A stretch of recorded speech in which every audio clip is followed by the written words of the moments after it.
Park street Esplanade metro upline থেকে যুবকের দেহ উদ্ধার। অচৈতন্য অবস্থায় যুবককে উদ্ধার করে হাসপাতালে নিয়ে যাওয়া হয়। হাসপাতালে নিয়ে যাওয়ার পর যুবকের মৃত্যু হয়। মেট্রো সুরক্ষা নিয়ে প্রশ্ন খোদ মেট্রোর জেনারেল ম্যানেজারের। আগেও রবীন্দ্র সরোবর মেট্রো টানেলে ব্যক্তির দেহ উদ্ধার হয়। ফের একই ঘটনা কিভাবে ঘটছে, এই ঘটনা উঠছে প্রশ্ন। পরিষেবা বন্ধের পরেও ভিতরে লোক থাকে কিভাবে? আরপিএফ এর সঙ্গে বৈঠকে বসবেন জিএম। হাসপাতালে নিয়ে যাওয়ার পর ওই যুবকের মৃত্যু হয়। মেট্রো সুরক্ষা নিয়ে প্রশ্ন খোদ মেট্রোর জেনারেল ম্যানেজারের। Park street Esplanade metro up line থেকে যুবকের উদ্ধার করা হয় এক যুবককে, এবং অচৈতন্য অবস্থায় যুবককে উদ্ধার করে হাসপাতালে নিয়ে যাওয়া হয়। হাসপাতালে নিয়ে যাওয়ার পর ওই যুবকের মৃত্যু হয়। তবে পরিষেবা বন্ধের পরেও কিভাবে ভেতরে লোক থাকে, আরপিএফ এর সঙ্গে এই বিষয়ে বৈঠকে বসবেন জিএম। মেট্রো সুরক্ষা নিয়ে প্রশ্ন খোদ মেট্রোর জেনারেল ম্যানেজারের। Park street Esplanade metro upline থেকে উদ্ধার করা হয় এক যুবককে। অচৈতন্য অবস্থায় যুবককে উদ্ধার করে হাসপাতালে নিয়ে যাওয়া হয়।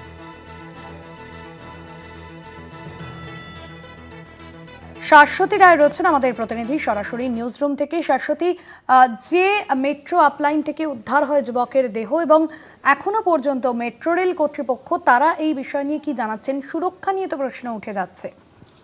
একেবারেই দেখো, গত 2-1 বছর আগেই কিন্তু আরও একটি ঘটনা ঘটেছিল ঠিক রবীন্দ্র সরোবর মেট্রো স্টেশন সংলগ্ন একটি অংশে, এবং সেই লাইনেও কিন্তু এক ব্যক্তিকে পড়ে থাকতে দেখা যায় এবং তারপর তাকে হাসপাতালে নিয়ে গেলে মৃত বলে ঘোষণা করা হয়। এবং আজকের ঘটনাও কিন্তু কার্যত একই রকম। সেক্ষেত্রে পার্ক স্ট্রিট থেকে এসপ্ল্যানেড মেট্রোর আপ লাইনের মধ্যবর্তী অংশে এক যুবককে পড়ে থাকতে দেখেন মেনটেন্যান্স ওয়ার্কাররা, এবং তারা সেখান থেকে কন্ট্রোলে ফোন করেন এবং সেখান থেকে আরপিএফ এসে কিন্তু উদ্ধার করে সেই যুবককে। এবং যেমনটা জানা যাচ্ছে পুলিশ মারফত যে তার ডান হাতে একটি পোড়া দাগ রয়েছে, এবং সেখান থেকে মনে করা হচ্ছে যে ইলেকট্রিফিকেশনের ফলেই তিনি অচৈতন্য হয়ে পড়েন। এবং তাকে যখন হাসপাতালে নিয়ে যাওয়া হয় এবং উদ্ধার করে তাকে অচৈতন্য অবস্থায় এসএসকেএম হাসপাতালে নিয়ে গেলে ডাক্তাররা তাকে মৃত বলে ঘোষণা করেন।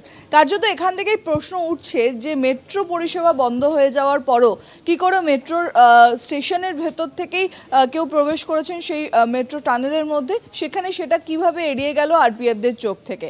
কারণ যথেষ্ট মাত্রায় সিকিউরিটি থাকা উচিত, এবং প্রত্যেকটি স্টেশনে যখন শেষ মেট্রো পরিষেবা যায় তারপর কিন্তু পুরো স্টেশন চত্বরকে একেবারে বলা যায় যে নিশ্চিদ্র প্রহরার মধ্যে দিয়ে সেই স্টেশনটিকে ক্লোজ করা হয়, এবং আরপিএফ ভেতরে থাকেন, তারা পুরো স্টেশন চত্বর ঘুরে দেখেন যে কেউ কোথাও আছেন কিনা।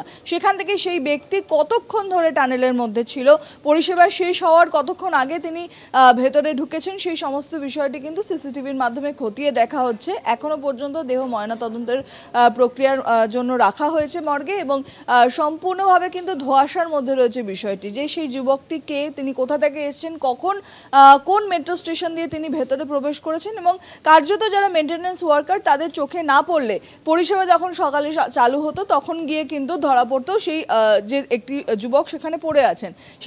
এখান থেকে প্রশ্ন উঠছে যে এই ধরনের ঘটনার ফলে কোনো বড় ধরনের নাশকতার কারণও ঘটতে পারত।